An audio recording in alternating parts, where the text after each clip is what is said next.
Alan said to me when he was doing the programme, because I titled the talk, What a Pain, that he said it gave him a great deal of pleasure putting into the programme, Alison MacRobbie, What a Pain. So I made somebody happy with it, which is great. So what we're going to have a quick look at is we're going to have a look at, well, how does pain occur? We know what it feels like, but do we really understand what's happening there? Then we're going to have a little bit of a look about what influences our perceptions about it. Because perceptions are a key thing, particularly in long-term conditions. And then why, as a result of that, self-management is so effective. So thank you. The Pain Jigsaw. This is my version of how pain occurs. So let me talk you through it. What we're used to is what we term acute pain. That's the kind of pain sensation that most people are familiar with and understand.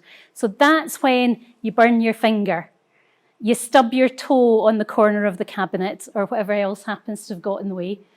That's sudden onset acute pain.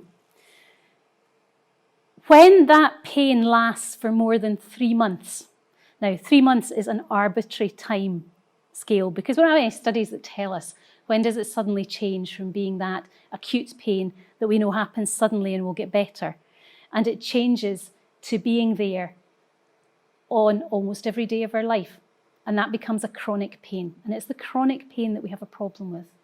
Now, I've talked about a physical trigger for pain, so that trauma that is under the red cross there. However, the trauma may not be physical. It may be psychological, it may be spiritual, and it can manifest its way in a number of different ways, and one of them is physical. And I'll talk about why that actually happens.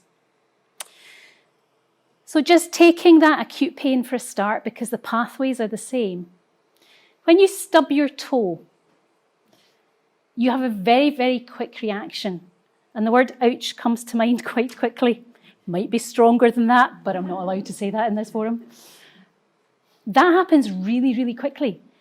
But that very quick response actually hides a lot of processes that are going on in your body.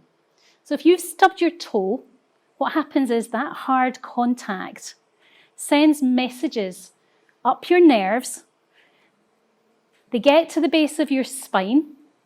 They then go all the way up your spine into the bottom bit of your brain. And from there, they go into that bit in the centre called the amygdala. That bit where there's the red button there. That bit of our brain is the bit that holds all our emotions. Pain causes us to experience emotions.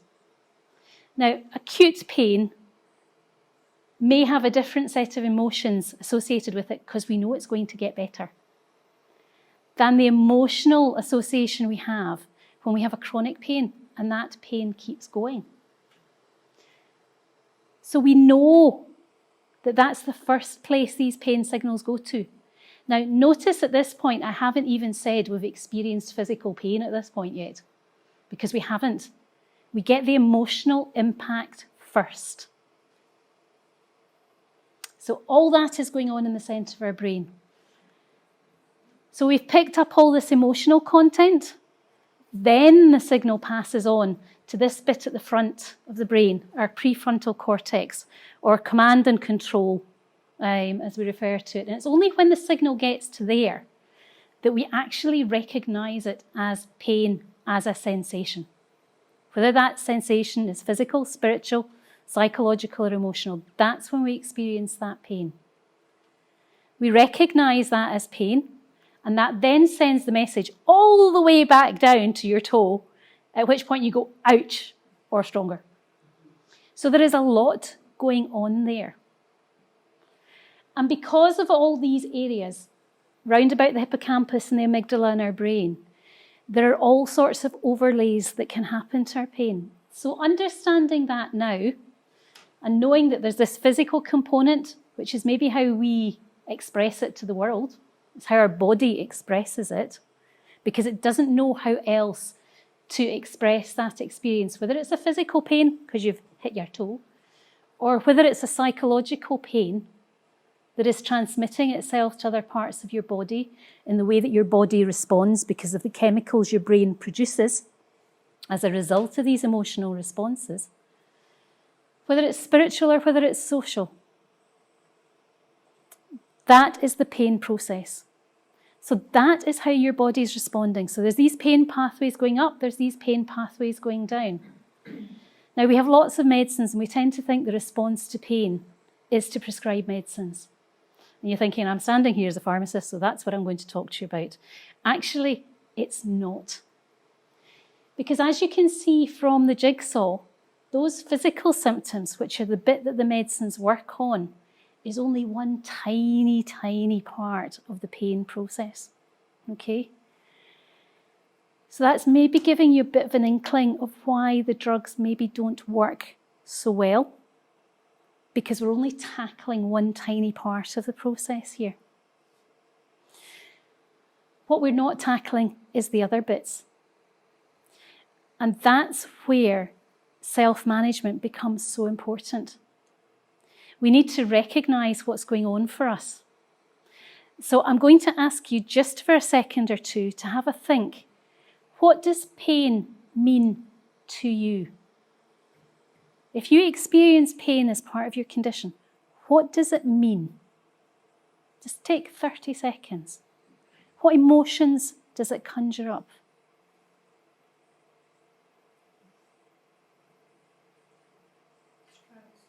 Stress. Overwhelmed. Powerful words. Frustrated. Angry. Depressed. Fear. Tired. These are strong, powerful words, aren't they? And then we wonder why, as a result of that, our pain feels worse. Because our emotional state is aroused, that sets off the release of chemicals in our body. Now, the chemicals in our brain that are released from there and impact on the rest of our body can't recognise real fear, as in saber-toothed tiger and I'm running away fear, from the fear that has been triggered as an emotional state. So these chemicals that are pushed out are all the ones that cause us to be stressed. They cause our muscles to tighten. You think what it's like. Your muscles all start to tighten up. So you start to feel even sorer because you're sitting, lying in a position that's uncomfortable. The muscles are tight, they're tense, your mood is lowered, and you've got all these emotions going on. We've just had an amazing experience from the gospel choir of singing. How did you feel when that was going on? What was your emotional state? Happy. Uplifted, upbeat, positive. You were smiling, I could see it. You start to relax. So when you're feeling happy and comfortable and in a relaxed state, your brain is responding to this emotional state and sending out lots of lovely hormones, chemicals that actually make you feel more comfortable. They relax your muscles. Your shoulders go down. You start to feel comfortable. Were any of you aware of your pain when that singing was going on?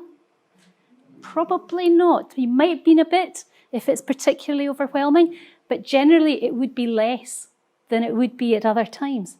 So our emotional state makes a huge impact on what's going on within our body and our perceptions of what's happening with pain. And it's all because these pain signals all go through this central part of our brain. So the emotions have a huge impact with it. So you can see how a lot of the interventions and things that we've been looking at can potentially impact on your experience of pain and also how you perceive it. Because at the minute, the emotions that were being expressed about pain were powerful, strong, but quite bad negative emotions. What the evidence tells us, because there have been lots and lots of studies done on this, is that we know that the pain experience is greater. The pain itself is maybe not greater, but the pain experience is greater when we're feeling discomfort on top of what's going on in our bodies. If we're lacking in sleep, insomnia, fatigue, you begin to associate with this and start recognizing, yeah, I do feel worse when this happens. Anxiety, fear, anger, sadness, depression, mental isolation, physical isolation. All of these things, our pain experience will be worse. The pain has not changed, but our experience of it will be worse. However, we also know that when you get relief from some of the other symptoms, if you get a good night's sleep, major plus. If you have somebody who is sympathetic to you, who demonstrates empathy and understanding, companionship, creative activity. How many of you were at the art workshop earlier on? Wasn't that fab? That was a massive workshop, wasn't it? It was great. Completely changing the way your mind was thinking. So your mind was sending out different chemicals. And if you were stimulated by it, lots of chemicals that will help you feel more positive. Relaxation. How many of us really know how to relax properly? We've got all these stress, pain-induced chemicals that are causing us to be uptight and tense. How many of us really know how to be relaxed? The mindfulness workshops. There was an amazing sound bath workshop. Even the sound of sound bath just makes it feel amazing. Lots of things. Reducing anxiety, lifting your mood. We've had amazing examples of that today. And we know that makes things better. And interestingly enough, from the feedback from last year's conference, these are the things that you have asked for because intuitively you know these make you feel better. You already know that. And we've talked about the tools, and some of you who did the self workshop will know what are the things that make you feel good. What do you need to invest in to help you? And it has a really positive impact on your experience of pain. So now you know that and you understand what's going on. When you have chronic pain, that process is happening. But often the original cause of the pain has disappeared. Not always, but sometimes. But that pathway is so well established in your body. You need to find a way to promote the happy and good chemical signals from your brain to improve your management of pain. And that's what self-management is all about. That's what all these different tools and techniques and things that you can do for yourself by understanding how we break into this pathway at an emotional, spiritual, psychological level, as well as the physical bit where the drugs come in a little bit, we can make a difference. So LGOWIT and the self-management partnership are amazing, and being able to have the opportunity to try stuff, to find the ones that you like, the ones that fit with you and how you think and what your beliefs and values are absolutely amazing to have these wee taster sessions that you've all had a go at. And you think, oh yeah, I really like that one. I wasn't so fussed on that one. Don't think that one's for me, but I really like that one. And you've got something to take home with you. And you know it's actually going to impact really well on what's happening for you for pain. And for those of you who like apps and the fun technical stuff, you may have used the Pain Toolkit in physical form at some point. They have now brought out an app which works in a similar way. So I've downloaded it onto my phone so that I can play with it a bit. But it's not the same as being somebody who's using it for self-help to manage the pain. But it's worth having a look at it.